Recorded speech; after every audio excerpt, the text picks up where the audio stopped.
오늘 이 시간에는 함께 읽으신 본문의 말씀을 중심으로 예배의 능력을 회복해야 합니다 라고 하는 제목의 말씀 여러분과 잠시 나누도록 그렇게 하겠습니다. 올 1년은 저희가 하나님의 일하심을 경험하는 한 해가 되기를 사모하는 마음으로 이제 새해를 출발했습니다. 어떤 영역에서 하나님의 일하심을 경험해야 할까? 하나님의 말씀 안에서 건강한 하나님의 교회가 추구해야 할 5가지 방향이 있다고 말씀하고 계십니다. 그 5가지를 뒤에 현수막에 적어드렸습니다.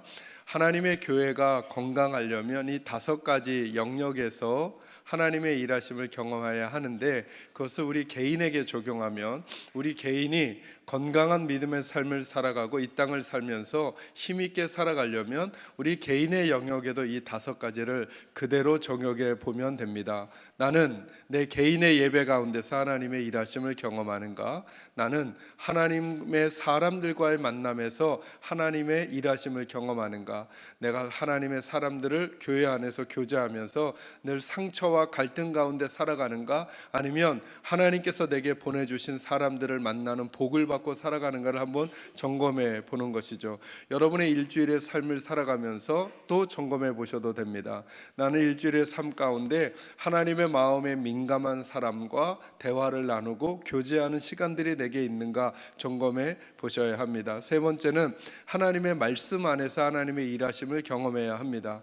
우리는 설교를 수도 없이 듣기도 하고 성경을 읽기도 합니다. 그러나 눈으로 읽는 거, 귀로 듣는 거 말고 하나님의 말씀이 내 영혼을 때리는 일들을 나는 경험하고 있는가를 점검해 보시는 거죠. 그것이 건강한 믿음의 삶을 살아가는 성도에게 매우 중요한 기준점이 될 수 있기 때문에 그렇습니다.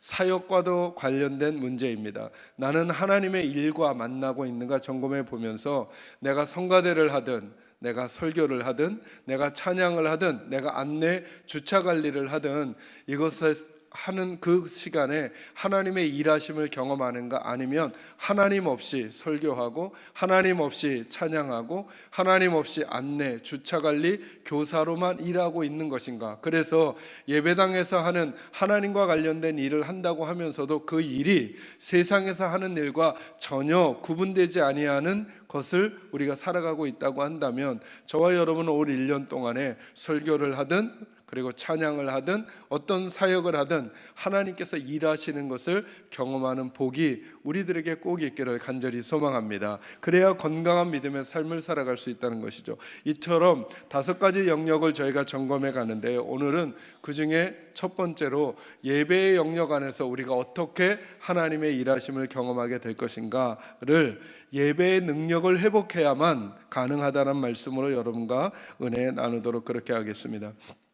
오늘 본문의 내용은 우리들이 익히 잘 아는 내용입니다. 예수님께서 예수님의 제자들과 함께 아마도 아랫지역, 갈릴리가 아닌 아랫지역 예루살렘 지역에서 사역을 하시다가 갈릴리 지역으로, 예루살렘은 아주 남쪽에 있고요, 갈릴리는 북쪽에 있습니다. 이 남쪽과 북쪽 사이에 있는 큰 동네를 사마리아라고 하거든요. 그 사마리아를 지나가게 되었습니다. 그 중에 성 하나가 수가성이라는 성이 있었는데요, 그 성에 예수님께서 잠깐 머무르게 되었는데 우물가에서 한 여인을 만납니다. 그 여인의 과거를 여러분 아시죠? 남편이 5 있었습니다.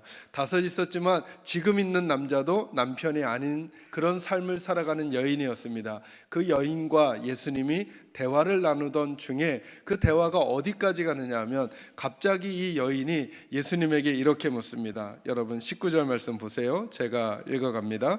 여자가 이르되 주여 내가 보니 선지자로소이다.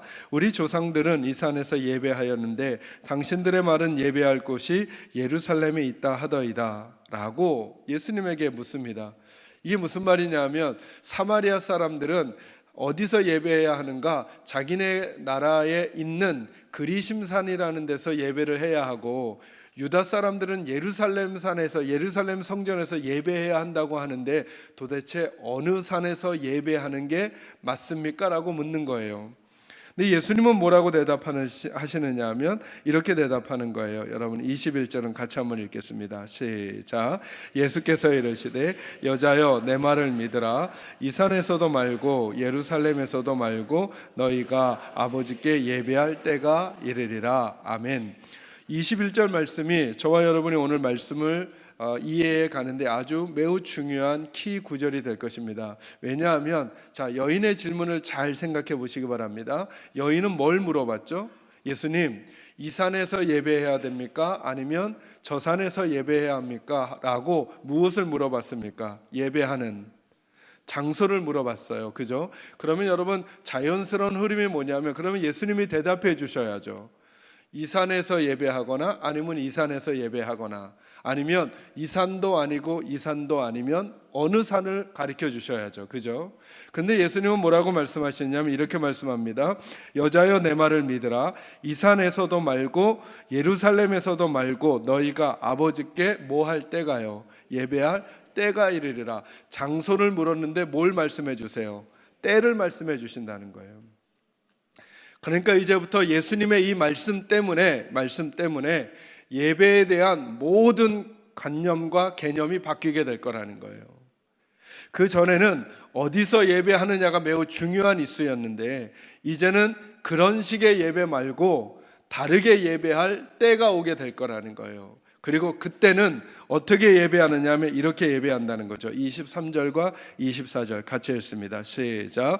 아버지께 참되게 예배하는 자들은 영과 진리로 예배할 때가 오나니 곧 이때라. 아버지께는 자기에게 이렇게 예배하는 자들을 찾으시느니라. 하나님은 영이시니 예배하는 자가 영과 진리로 예배할지니라. 아멘. 먼저 저와 여러분이 꼭 기억해 놔야 할 게 뭐냐면, 지금 이 여인은 장소에 대한 물음을 묻는데 예수님은 예배가 장소의 문제가 아니라 새로운 예배의 방식이 다가오는 어떤 시대, 어떤 때가 있을 것을 말씀하시는구나. 그러면서 뭐라고 말해요? 그때가 바로 언제라고요? 이때라는 거예요. 그러니까 이때니까 예수님이 생존해 계셨던 그때부터 이제 예배의 형식과 방식, 그리고 예배의 관점과 개념은 확 바뀌어져야 한단 말이죠. 어느 장소이냐의 문제가 아니라, 그 전에 가지고 있었던 개념이 아니라 주님이 알려주시는 새로운 예배의 방식과 예배에 대한 개념을 가지고 하나님 앞에 예배해야만 예배의 능력을 회복해 갈 수 있다라고 하는 것입니다. 그래서 그 이야기들 설명해 가면서 오늘 본문에 드러나고 있는 선명한 메시지 몇 가지 여러분과 나누도록 그렇게 하겠습니다. 한번 따라하겠습니다. 예배에서 성공해야 인생이 바뀝니다.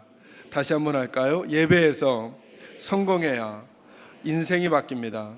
저는 여러분의 인생 가운데 다른 풀어가야 될 문제들이 많고 해결해 가야 될 문제들이 많지만, 먼저 우리 계산자교회 식구들은 예배에서 성공하는 분들이 되기를 주의 이름으로 축원합니다. 예배에서 성공해야 된다는 것이 무엇일까? 하나님 아버지의 마음에 맞는 예배를 드리는 거죠. 그리고 그 예배 가운데서 하나님을 만나는 거죠. 그러니까 우리는 앞으로 이렇게 점검하지 않기로 하는 것입니다. 나는 그날 그 시간에 예배를 드렸는가? 그래서 주일 예배를 참여했는가, 수요 예배를 드렸는가, 심야 예배를 드렸는가로 만족을 점검하는 게 아니라, 드린 그 예배에 나는 성공했는가. 그 예배의 목적이 뭘까요? 살아계신 하나님을 만나는 거잖아요. 무슨 수를 써서든 나는 예배에 성공해야 되는데 나는 그 예배 시간에 하나님을 만났는가. 그러니까 오늘도 저와 여러분 예배에 참여하러 나온 게 아닌 거죠. 본질적으로 말하면 우리는 누구를 만나러 나온 거예요? 하나님을 만나러 나온 거예요. 그 마음으로 예배 시간에 들어오는 것이고, 그 마음으로 이 자리에 지금 앉아 계셔야 하고, 끝날 때까지 저와 여러분의 마음속에 우리들은 예배의 순서를 통해 하나님을 만나야 하는 그 목적에 성공해야 한다는 것입니다. 하나님은 어떤 걸 사용하실지 몰라요. 그러니 여러분, 기도자가 기도할 때 기도에 깊이 같이 참여해 주셔야 돼요. 기도하시는 분들도 그 기도가 내가 원하는 걸 하나님께 아뢰는 게 아니라, 여기 있는 우리 모든 식구들이 예배에 성공하도록, 그러니까 하나님을 만날 수 있도록 중보하는 역할들이 대표 기도자들의 몫인 거죠. 성가대도 그 목적에 충실하셔야 돼요. 성가대는 노래를 잘하려고 하는 것이 목적이 아닌 거죠. 이 성가를 통해 예배의 목적에 성공할 수 있도록 우리 사랑하는 성도들이 하나님을 배웠고, 하나님께서 그 찬양 가운데 임재하시는 것들이 가능해질 수 있도록 돕는 일이 성가대의 일인 거죠. 안내위원들, 설교자 모두가 다 똑같은 것입니다. 저는 말하기는 우리 계산자교회가 이 예배에서 성공하는 교회, 성공하는 성도들이 꼭 되기를 주의 이름으로 축원합니다. 그럼 왜 이 말씀을 드리게 되었는가? 저는 여인의 태도 때문에 그렇습니다.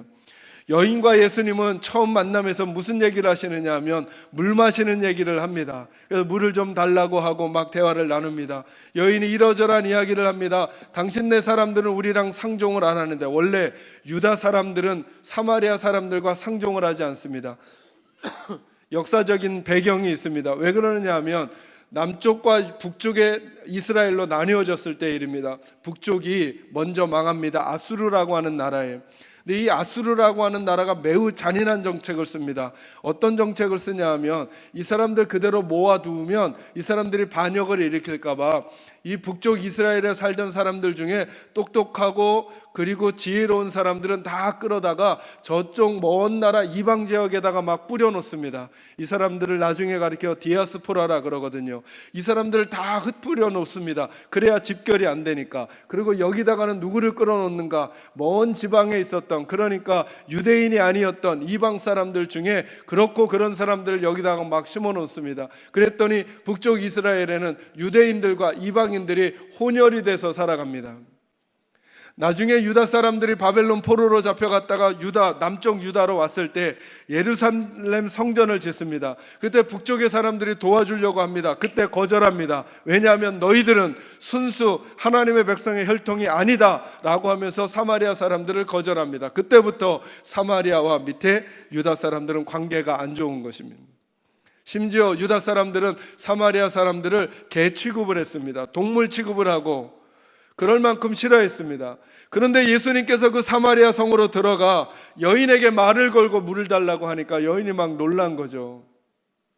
그러다가 갑자기 예수님이 이렇게 말하는 것입니다. 내 남편을 데려와라. 그랬더니 이 여인이 자기는 남편이 없다고 대답하는 것입니다. 옳다, 네 말이 옳다.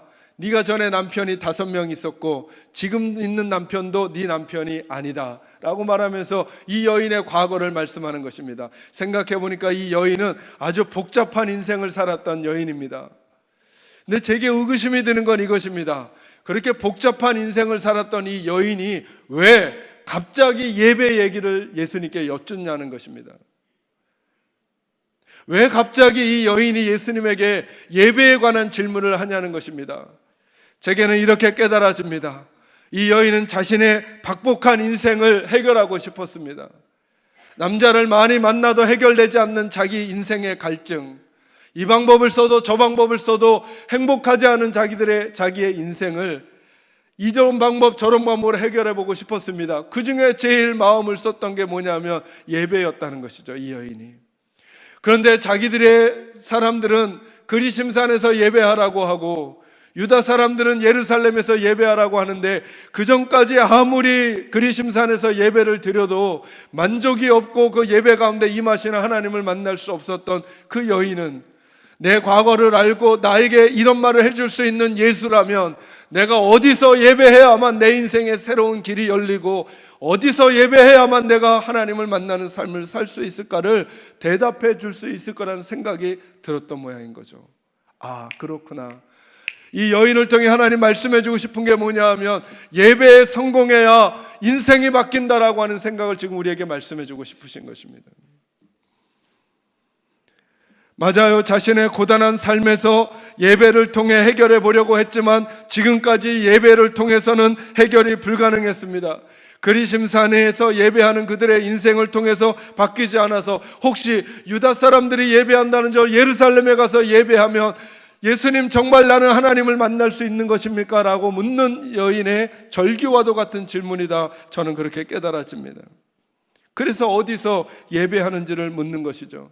예수님의 답변에 대한 이야기는 조금 더 뒤에 나누더라도 이 상황을 통해 그렇구나, 예배를 통해 인생을 바꾸려는 움직임이 있구나. 그리고 주님은 그 대화를 매우 중요하게 여기고 계신다는 것입니다.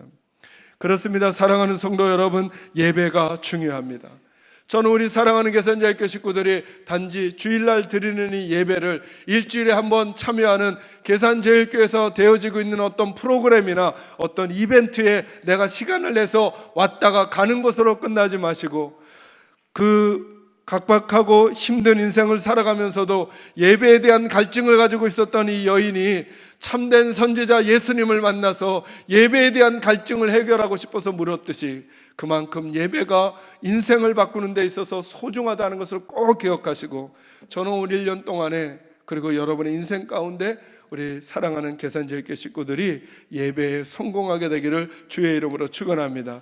여러분은 찬양하는 가운데 하나님을 만나게 되기를 소망합니다. 찬양하는 가운데 마음이 울렁거리고, 찬양하는 가운데 눈물이 나고, 어떤 분들이 그렇게 얘기해요. 목사님, 울면 다냐고. 그럼 제가 꼭 이렇게 말해요.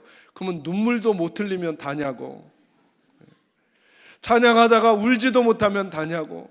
저는 우리 사랑하는 계산제일교 식구들이 찬양하다가 마음에 기쁨이 올라오고, 찬양하다가 하나님을 만나는 감격에 눈물이 흘려지고, 삶의 태도를 바꾸는 일들이, 설교를 듣다가 눈물이 흘려지고, 설교를 듣다가 죄가 깨달아지고, 설교를 듣다가 살아계신 하나님의 영광 앞에 자신의 부끄러움을 발견하게 되는 놀라운 그 하나님과의 만남이 여러분에게 있기를 주의 이름으로 축원합니다. 아니요, 찬양과 말씀이 아니더라도 첫 시간 들어와 그냥 여러분의 자리에 앉아서 눈을 감고 주님을 묵상만 하는데도 가슴에 벅찬 그 감격과 눈물이 여러분의 영혼을 적시는 일들이 있다면, 대표 기도하는 분, 장로님, 집사님들의 기도와 함께 동참할 때 그 소리 하나하나가 마치 내 심령을 울리는, 하나님께서 내 마음을 받으시는 시간이 될 수만 있다면, 그런 예배가 오늘 우리들에게 가능해진다면, 저 문을 열고 나갈 때 우리들은 전혀 다른 태도와 자세를 지닌 사람으로 우리 삶을 만나게 되지 않겠냐는 것입니다. 저는 이 예배 시간이 하나님을 만나는 시간, 하나님의 은혜를 받는 시간, 하나님을 만나고 하나님의 은혜를 받으면 저희의 존재가 바뀌는 것입니다. 존재를 바꾸기로 결단하는 시간이 아닙니다. 아니요, 약간의 오해가 있지만 좀 더 설명하면 결단을 하는 시간이죠. 그러나 하나님과 만나지 아니하고 내가 한 결단은 절대로 열매를 맺을 수가 없는 것입니다. 어찌 보면 결단은 내가 결단해야 되겠다, 내가 이제 다른 인생을 살아야 되겠다, 헌신하고 결단해서 되는 게 아닙니다. 하나님을 만나게 되면 저절로 그렇게 되는 것입니다. 하나님의 은혜를 받으면 그럴 수 있는 힘이 있는 것입니다.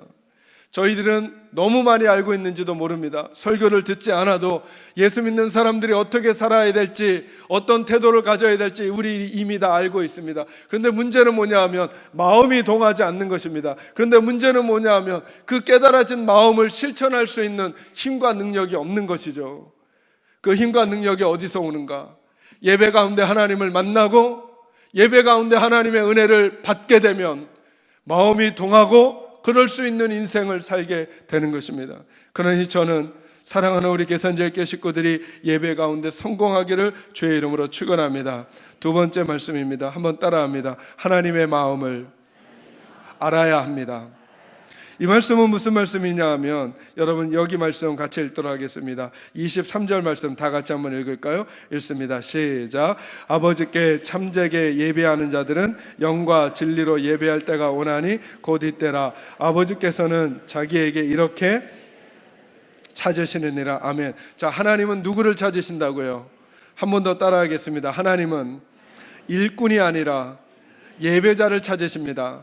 다시 한번요. 하나님은 일꾼이 아니라 누구를 찾으신다고요? 예배자를 찾으신다. 여러분의 생각 속에 각인해 놓으시기 바랍니다.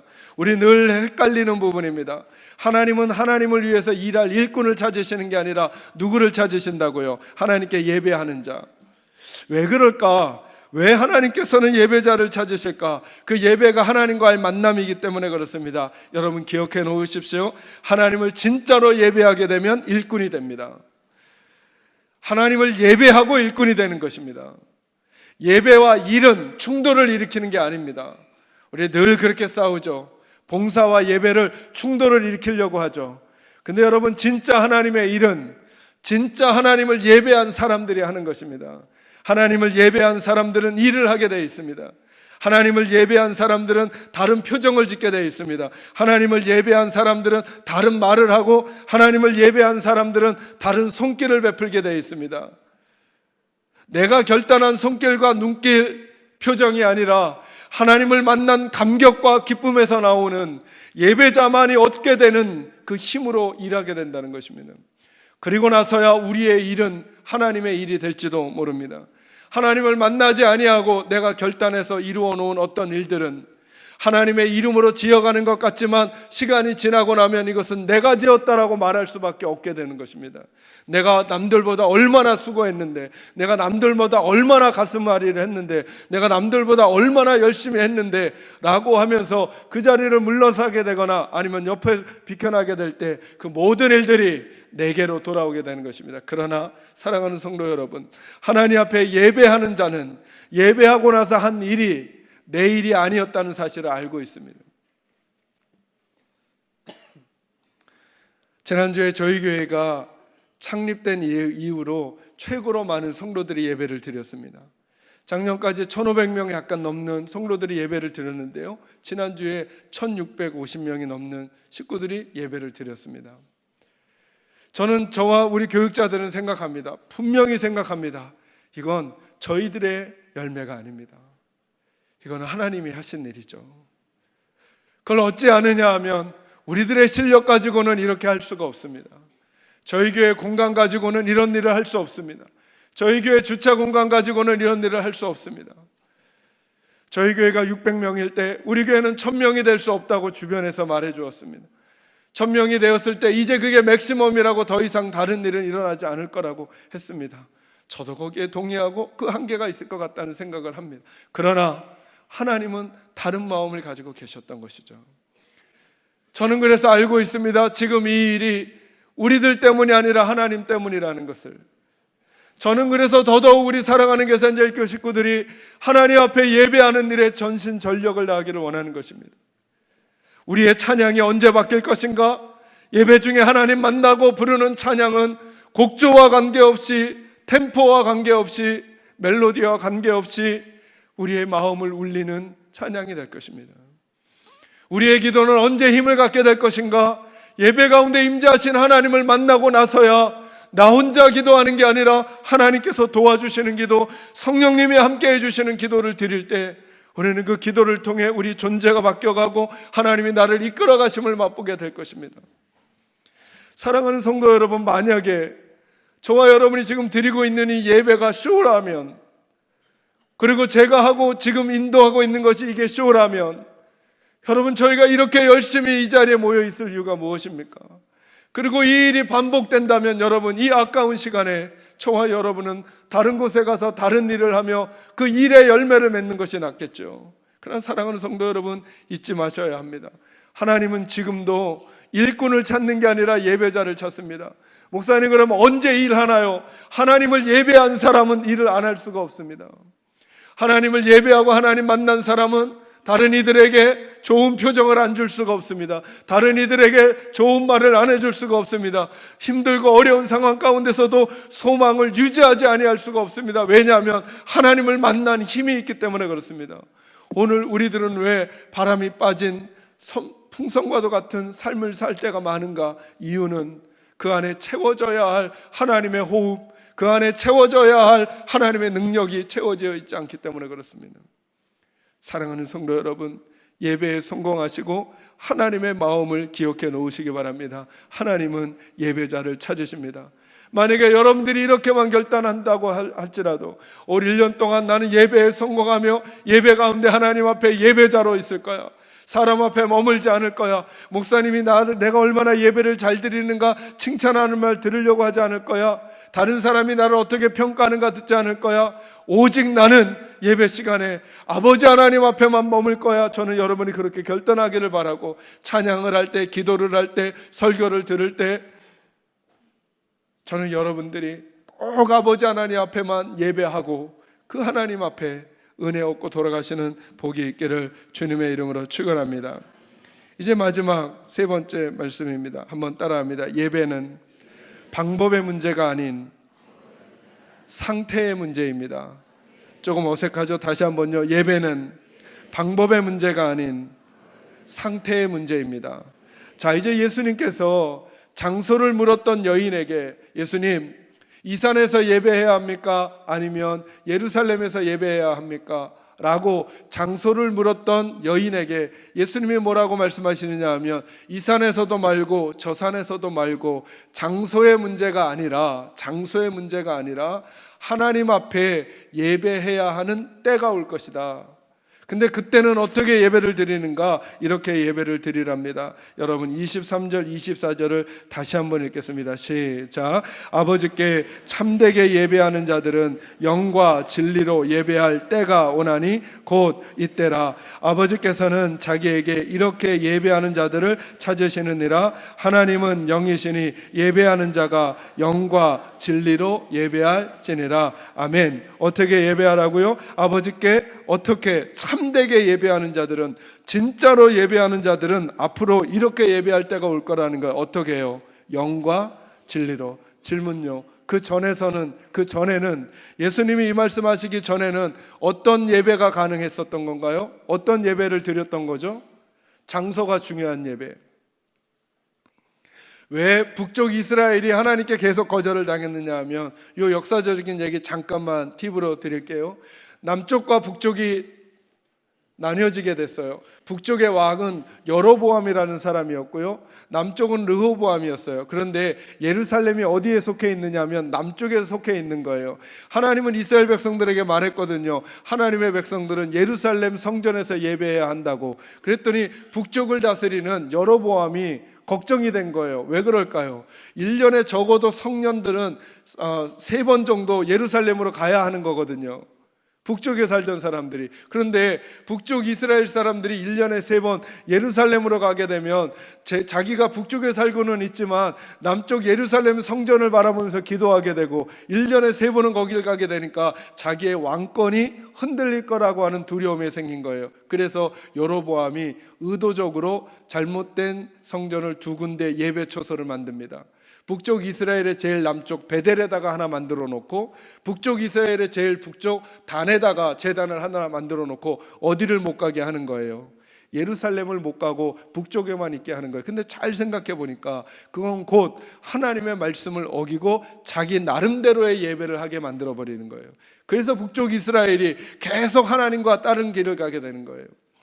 그러니까 저와 여러분도 하나님 앞에 예배할 때 하나님께서 예배하기를 원하시는 태도와 자세가 있는데, 우리 나름대로의 예배, 내가 좋아하는 예배, 좋아하는 식의 예배만 예배라고 생각하게 되면 저희들은 자꾸 하나님의 마음에서 멀어지게 될지도 모른다는 생각하셔야 돼요. 근데 그때는 뭐가 중요했냐? 장소가 중요했어요. 그리고 하나님 앞에 예배를 드리러 나가려면 뭔가를 가지고 갔어야 됐죠. 뭘 가지고 갔어야 됐죠?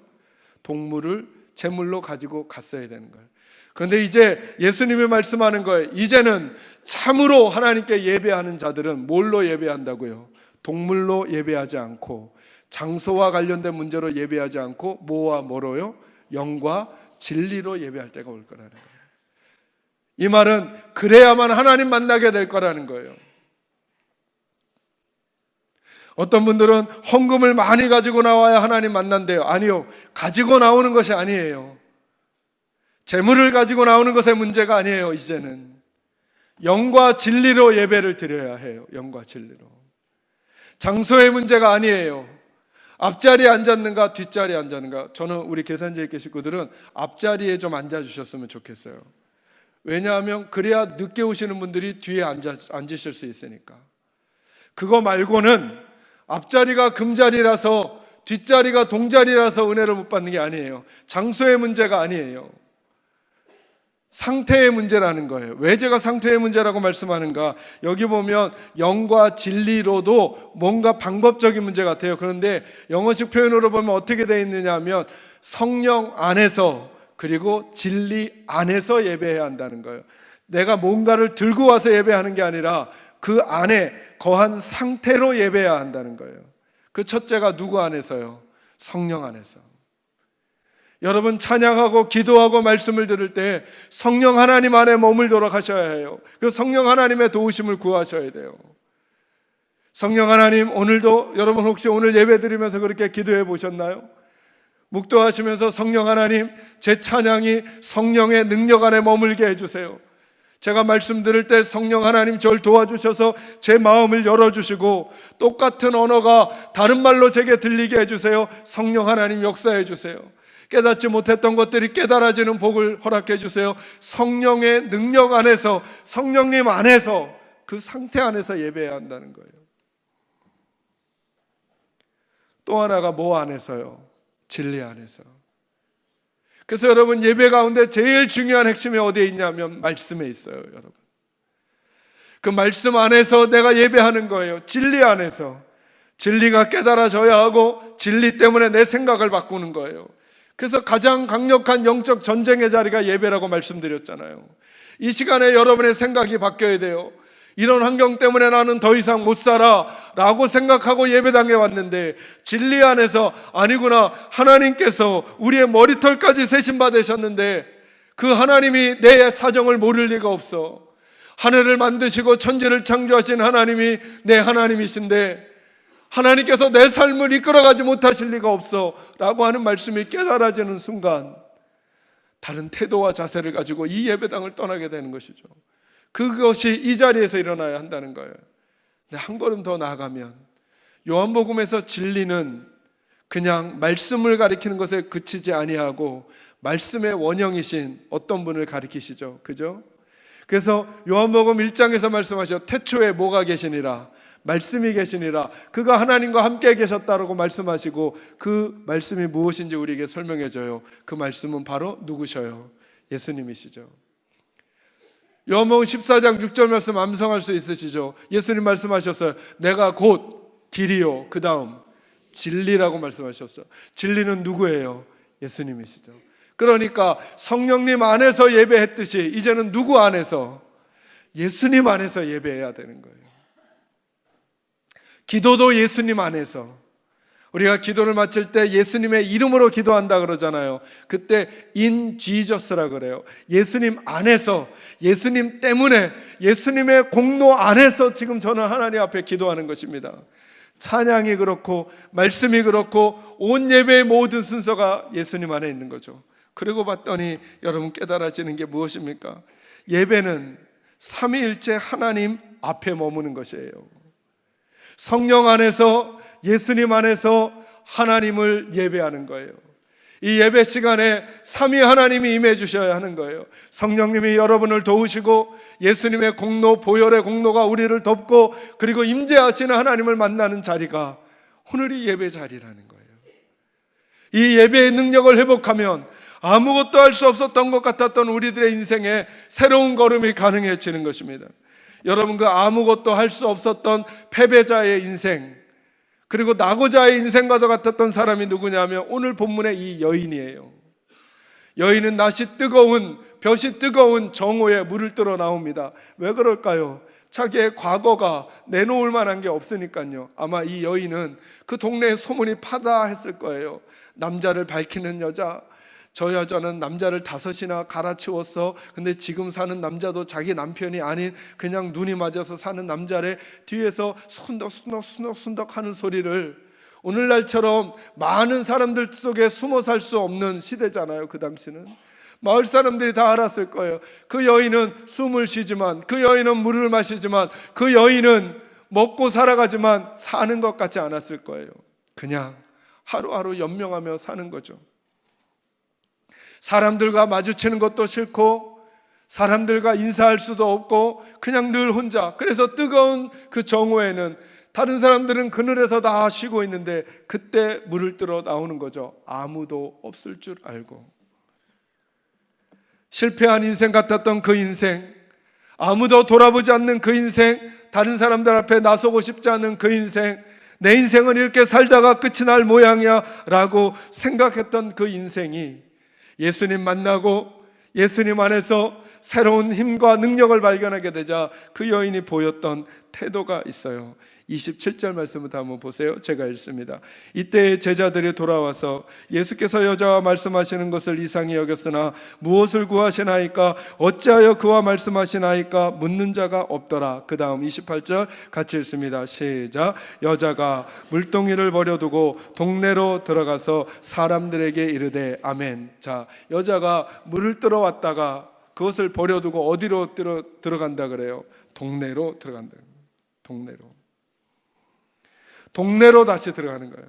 거기는 그동안 자기가 피했던 사람들이 있었던 자리, 사람들 앞에 자기를 세울 수 없던 그 자리, 시선이 무서워 늘 조심했던 그 자리로 예수님을 만나고 나자 결단할 겨를도 없는 거예요. 그녀가 그 사람들에게로 가랍니다. 그러면서 29절에 이렇게 말하죠. 내가 행한 모든 일을 내게 말한 사람을 와서 보라. 이는 그리스도가 아니냐라고 그가 말합니다.